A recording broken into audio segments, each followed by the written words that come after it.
So why is it that our losses are ultimately our victories? And why is it so tough in the moment for us to recognize that? Our pursuit through life, the emotionality of what we're trying to do gets in the way so often of what's truly beneficial to us, what's really going to help us. And I want to talk about that. I want to kind of create a perspective shift that has helped me, and I want to redirect that back to whoever's watching this, right? It was interesting. This morning I was at my desk and had one of these, we'll call it a situation, where I was reflecting back on the past few months, and it just felt like in that time span, I'd taken more L's, more swings and misses than ever in that period of time, right? So like rejection with regard to a lot of different areas, right? Podcasts, YouTube, keynote speaking, conferences, a lot of these things, clients coming and going. And I'm looking back in like the human thing to do. Like, it made sense for me to feel like in that moment of time, it was a referendum on where I was going, who I was, what I was all about. To the point where I couldn't even see that within that same time period, some of the most important victories of my life had occurred, right? Some of the things that are truly pushing me to where I want to go, that negativity bias, all I could see was that I was missing in a lot of different areas, and I was doing it at a higher rate than I'd ever done, and that it just didn't feel good. I had to think about it for a minute. I had to think about it because there's a very simple truth that always gets lost in the mix.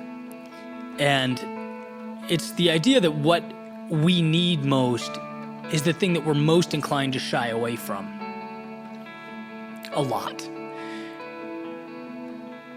The pursuit of meaning in life is such a difficult one because it requires of us that we go where we don't want to go, right? Fire is, what forges iron. And sometimes I wish life wasn't that way, but it's the way things are. And I had to remind myself that, at some point the law of averages comes into play. If you have someone shooting a basketball, the more times they shoot, the more points they're going to score. That's just a reality. If they shoot less, they'll miss less, but they'll score less. If they shoot more, they'll score more. And of course, over time, you want that ratio to improve. You want more points per shot. But it's never going to be 100. You're never going to make all of your shots. That's not the way the world works. Life is set up to prevent that. It's set up in a way that we must earn that which we find valuable. I remember reading in a Darren Hardy book. He's a real estate guy, and he was saying things changed for him when he really started to place value on rejection when he was knocking on those doors. He started to value the doors shut in his face to the point where his goal when he went out in the morning wasn't how many yeses he got. He wouldn't stop till he got X number of no's.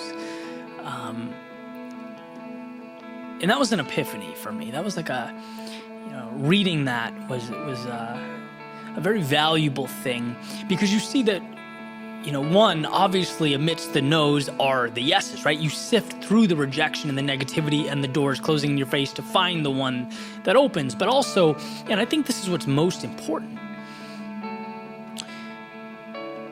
the no's make you stronger.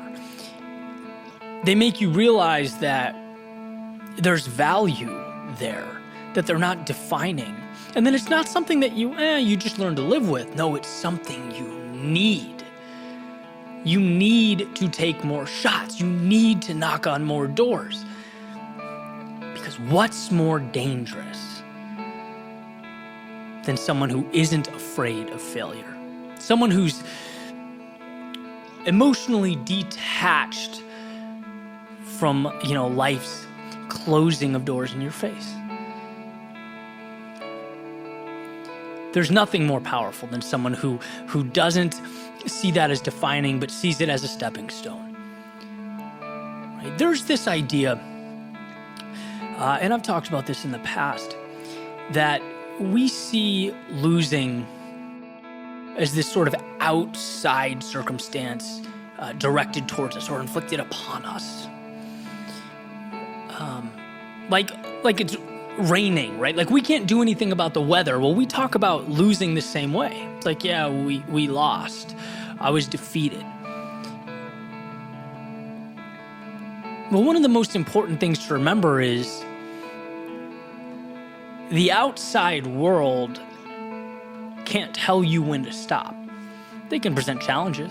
They can present difficulties. They can knock you down. But stopping is an internal decision. It's an emotive decision. It's looking at yourself and saying, I am no longer going to move forward because for whatever reason, it's not worth it for me, right? It's telling yourself a story that the pursuit, the price of what's ahead of you is not worth the cost, the energy, the exhaustion of time and resources. It's not an outside thing. And I consume a ton of self-help, of personal development. I love this stuff, obviously, right? I've chosen to immerse myself in it 100%. And so that space in the morning where I'm consuming that stuff, it helps with my perspective for the entirety of the day. I think so much of life is how we look at it. And there's certain things you hear over and over and over again that makes sense. So for me, the idea that your losses don't define you makes sense. It's like, great, I get that.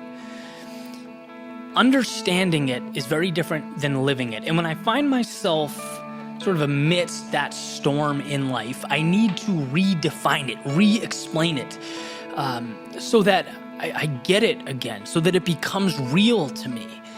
Otherwise, it's just a cliche or a poster with an eagle, right, in an office building. It's like, no, I need to fully understand it. And I think this is how it makes the most sense to me. Human beings are emotional.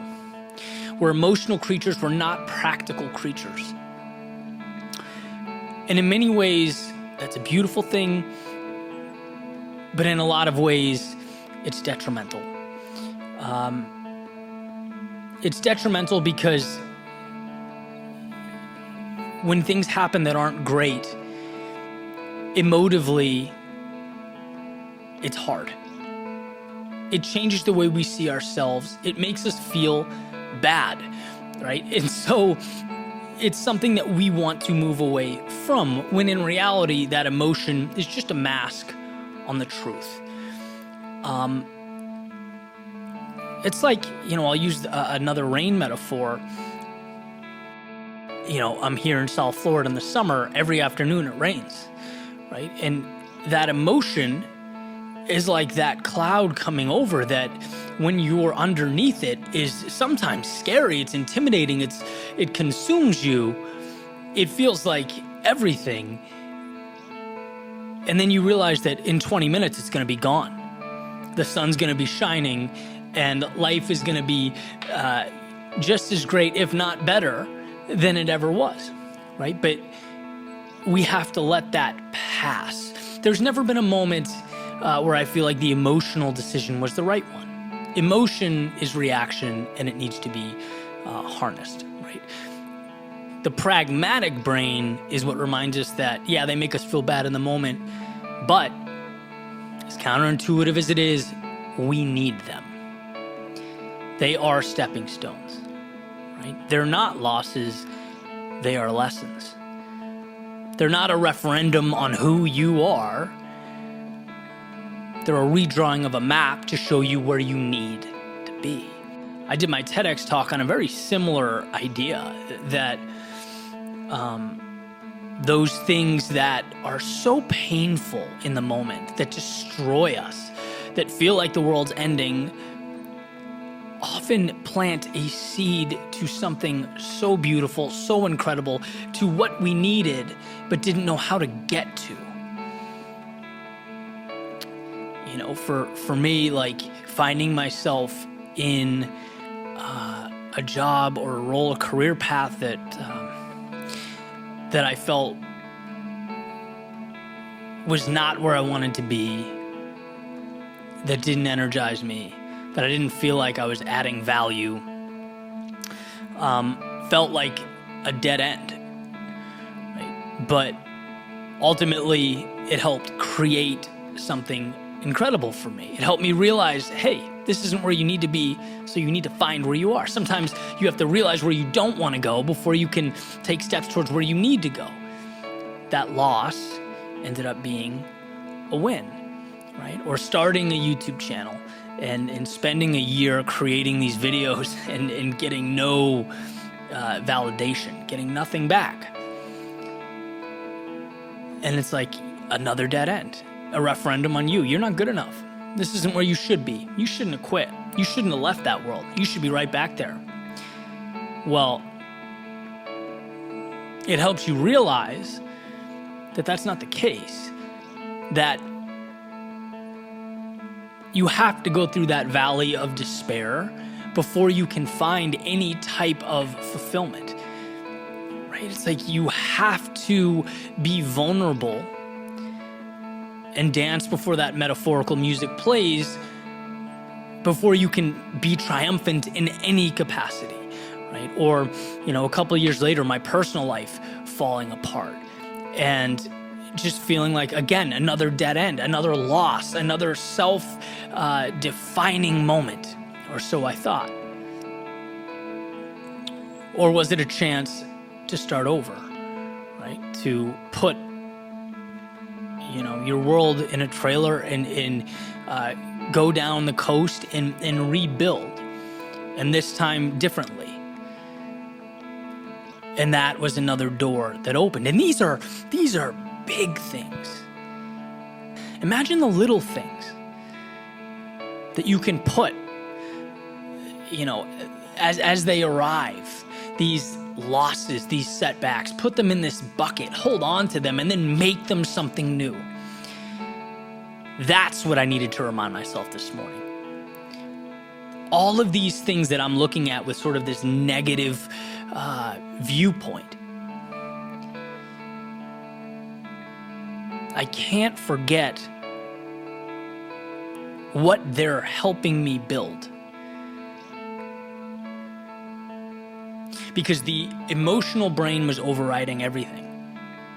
I totally forgot that I was doing exactly what I needed to do. I was Darren Hardy knocking on doors. That's what success is. Knocking on doors, getting rejected, and turning that rejection into something that you were not the day before. And so, you know, I'll wrap it up with this because I think it's an important point. I'm not asking you or advocating, suggesting that you become some robot void of emotion. I don't think that's a winning recipe. I don't think it's possible, but if it were, I don't think it's the right thing. What I'm suggesting is that you recognize that when life hits you, and you do feel the way you do, which is a very human response, you recognize that it's emotion. You recognize that, yeah, it makes me feel bad in the moment, and that's the way it is, that's the way it's always going to be, but when that cloud moves by, when that cloud passes, there's something beautiful to cling on to. There's forward progress there underneath the discomfort and the despair. And that's what we can't let go of. That's what progress is about.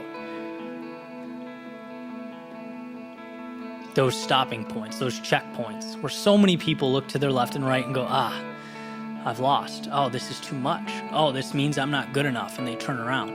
They don't wait for that cloud to pass. But it always does. And underneath it is exactly what you need. Hope you got something from this.